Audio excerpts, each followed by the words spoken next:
الشيطان الرجيم بسم الله الرحمن الرحيم نساؤكم حرث لكم فأتوا حرثكم أنى شئتم وقدموا لأنفسكم واتقوا الله واعلموا أنكم ملاقوه وبشر المؤمنين۔ سورہ بقرہ کی آیت نمبر 223 ہے۔ اللہ تعالیٰ ارشاد فرما رہے ہیں نساؤکم تمہاری بیویاں، حرث لکم تمہارے لیے کھیتی کی طرح ہے، فأتوا حرثکم پس اپنی کھیتی پر آؤ، انا شئتم جیسے تم چاہو، وقدموا لانفسکم لیکن اپنے نفسوں کے لیے آگے کوئی چیز بڑھاؤ، واتقوا اللہ اور اللہ سے ڈرتے رہو، واعلموا اور یہ بات جان لو، انکم ملاقوہ کہ تم اس سے ملائے جاؤ گے یا تم اس سے ملو گے، وبشر المؤمنین اور جن مؤمنین نے ان چیزوں میں خیال رکھا ان کے لیے بشارت ہے۔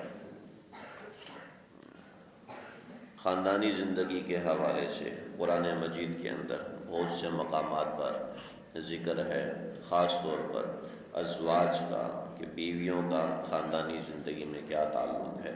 ہن لباس لکم وانتم لباس لہن، یہ پیچھے گزر چکا کہ وہ تمہارے لیے لباس اور تم ان کے لیے لباس، یعنی وہ تمہارے لیے رازدان تم ان کے لیے رازدان ہو، وہ تمہارے لیے ڈھال ہیں تم ان کے لیے ڈھال ہو، وہ تمہارے لیے راحت کا سبب ہیں تم ان کے لیے راحت کا سبب ہو، یہ پہلے گزر چکا۔ پھر مودۃ و رحمہ کہ آپس میں محبت اور ایک دوسرے سے اچھے تعلق کے لیے تمہیں پیدا کیا گیا ہے۔ یہاں پر ایک اور مقصد ہے، وہ مقصد ہے اولاد کو حاصل کرنا۔ دیکھیں ایسی چیزیں ہیں جو کہ پہلے بھی تھیں اور آج کے زمانے میں بھی بہت زیادہ پائی جاتی ہیں، جن کو ذکر کرتے ہوئے ہمیں بھی شرم آتی ہے، لیکن اتنی شرم کے باوجود خود سوچیں جب ایک مخلوق کو شرم آتی ہے تو اللہ تعالیٰ کو کتنی حیا ہوگی اس موقع پر۔ لیکن اللہ تعالیٰ کو ایک غیر محل کے اوپر اتنا شدید غصہ ہے کہ اللہ تعالیٰ نے تمام کے تمام معاملات شرم کو بالائے طاق رکھ کے اللہ تعالیٰ نے صاف الفاظ میں بیان فرما دیا تاکہ کسی کو غلط فہمی اور کسی کو کسی بھی قسم کا شبہ نہ رہے۔ تفسیر ابن کثیر والے نے 6 صفحات میں مکمل احادیث لکھی ہیں، یہ کل تقریباً 12 احادیث بنتی ہیں کہ جس کے اندر اس چیز کی شدید مذمت فرمائی گئی ہے کہ غیر محل پہ اور غیر فطری عمل کرنے کے اوپر اللہ تعالیٰ کو شدید غصہ ہے، اللہ تعالیٰ کو شدید نفرت ہے اس کام سے کہ جو محل کو چھوڑ کے غیر محل کے اوپر آتا ہے۔ تو اتنی سی بات سمجھ لی جائے کہ اس طرح کرنا ناجائز اور حرام ہے کہ صحیح محل اولاد کے محل کو چھوڑ کر غیر محل کو استعمال کرنا، یہ بہت شدید خطرناک گناہ ہے۔ اللہ تعالیٰ نے اس بے حیائی کے اوپر 5 عذاب نازل فرمائے ہیں۔ تو یہ قوم لوط کا عمل کرنا بھلے سے کسی کے ساتھ ہو، بھلے سے بیوی کے ساتھ ہو، یہ قطعاً ناجائز اور حرام ہے۔ شراب کی حرمت اللہ نے بتدریج نازل فرمائی ہے اور اس کو اللہ نے ڈائریکٹ منع فرمایا ہے کہ اللہ کو اس کے اوپر شراب سے زیادہ غصہ ہے کہ انسان اپنی حرص غلط جگہ سے پوری کرے۔ تو یہ جانور بھی ایسا عمل نہیں کرتا کہ جس کا تصور انسانیت میں پایا جاتا ہے۔ تو اللہ تعالیٰ نے صاف الفاظ میں ساری کی ساری شرم کو بالائے طاق رکھ کے صاف فرما دیا، نساء لکم حرث لکم تمہاری بیویاں تمہارے لیے کھیتی ہیں، جو جہاں سے فصل اگتی ہے وہاں پہ کام کیا جائے، یہ نہیں ہے کہ غلط مقام پر کیا جائے۔ ظاہر بات ہے جہاں سے اولاد ہوتی ہے وہاں پر کرنے کی حلت ہے، اس کے علاوہ کرنے کی حلت نہیں ہے۔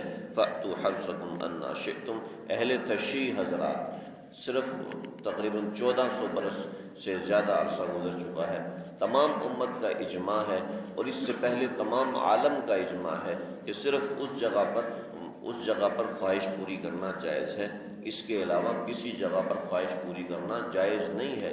تمام عالم کا اس بات پہ اجماع ہے، لیکن صرف اہل تشریح حضرات اس سے اختلاف کرتے ہیں۔ بہرحال وہ اپنی جگہ پر غلط ہے اور شدید حد تک غلط ہے۔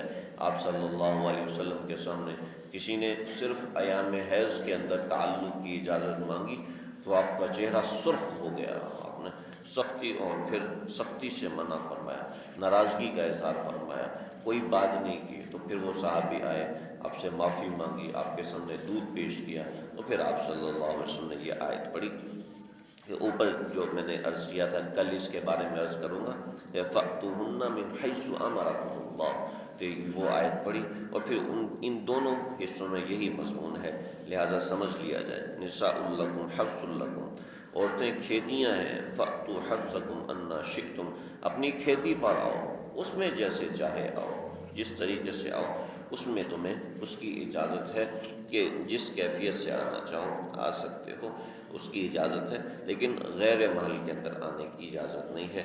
وَقَدِّمُوا لِأَنفُسِكُمْ، اور اپنے نفسوں کو مقدم کرو۔ مطلب یہ ہے کہ آگے کے لیے جو سامان حاصل کرنا چاہتے ہو وہ حاصل کرو، یعنی اولاد حاصل کرنے کی نیت ہو، محض تلذذ اور محض مزہ حاصل کرنے کی نیت نہ ہو۔ اور اس معاملے میں واتقوا اللہ، تم اللہ تعالیٰ سے ڈرتے رہو۔ اس کے اندر ہزاروں عنوان آ سکتے ہیں، ہزاروں باتیں آ سکتی ہیں۔ اللہ سے ڈرنے سے کیا مراد ہے؟ بطور مثال کسی آدمی کی مسلسل بیٹیاں ہو رہی ہیں تو وہ اس حالت میں اللہ سے خوش رہے۔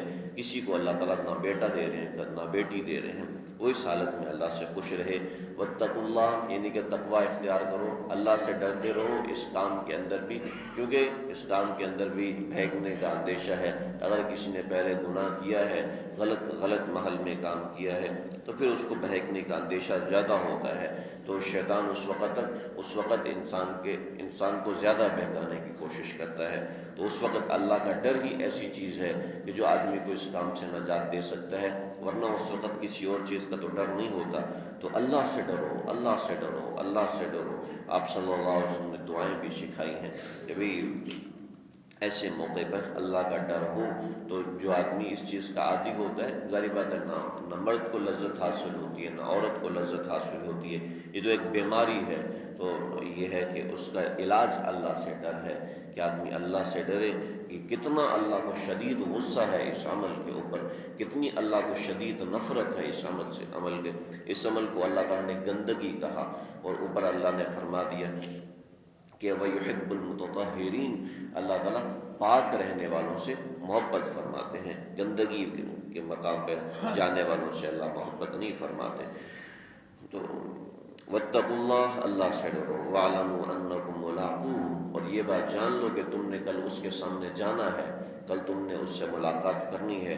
جب اس سے ملاقات کرو گے تو پھر یہ گندا عمل کر کے جاؤ گے تو کس حالت میں جاؤ گے؟ دیکھیں یہ عمل ایسا ہے کہ خالصتاً حیا سے تعلق رکھتا ہے، کوئی ایک جز بھی ایسا نہیں ہے جو حیا سے باہر ہو، خالصتاً حیا سے اس کا تعلق ہے۔ تو جب آدمی کی نظر میں حیا نہیں رہتی تو اس وقت انسان جو چاہے کرے، لیکن جب حیا ختم ہو جاتی ہے تو پھر اللہ کے سامنے جاتے ہوئے آدمی شرماتا ہے۔ تو اس چیز کا خیال رکھے۔ وبشر المؤمنین، ہاں جو لوگ اس سے بچتے ہیں، غلط کام سے بچتے ہیں، اور علماء نے بڑی اس کی تشریح فرمائی ہے، پر اتنا سمجھ لیا جائے کہ ناجائز عمل سے اس معاملے میں بچتے ہیں، ایسے لوگوں کو بشارت بھی ہے، صرف یہ نہیں کہ اس کے اوپر وعید ہے تو تم اپنی خواہش جائز محل سے پوری کرو تو بس ٹھیک ہے گزارا ہو جائے گا۔ اللہ فرماتے ہیں وبشر المؤمنین، مومنوں کے لیے بشارت بھی ہے جو اس ناجائز عمل سے بچتے ہیں۔ بہرحال یہ میں نے یہاں پر صرف ایک چیز کی وضاحت کی ہے، اس کے علاوہ اور بھی ہے اس آیت کے تحت کہ عورتوں کے ساتھ حسن سلوک کرنے کا بیان اور پاکی اور صفائی اور ستھرائی کا بیان یہاں پر آتا ہے۔ بہرحال اتنا سمجھ لیا جائے، جو عام طور پر بڑے مفسرین نے توجیہ دی ہے وہ اس آیت کے اندر خاص طور پر اس چیز کو کہ غیر محل سے اپنے آپ کو بچایا جائے، یہ گناہ در گناہ اور حرام در حرام ہے۔ قوم لوط کا عمل بھی ایسے ہی شروع ہوا تھا کہ اپنی بیویوں کے ساتھ جو ہے ناجائز تعلق شروع کر دیا، پھر اس کے بعد ان کو بیویوں کی ضرورت ہی نہیں رہی، پھر مردوں کے ساتھ شروع ہو گئے جس پر اللہ کو شدید غصہ تھا۔ اللہ تعالیٰ سمجھنے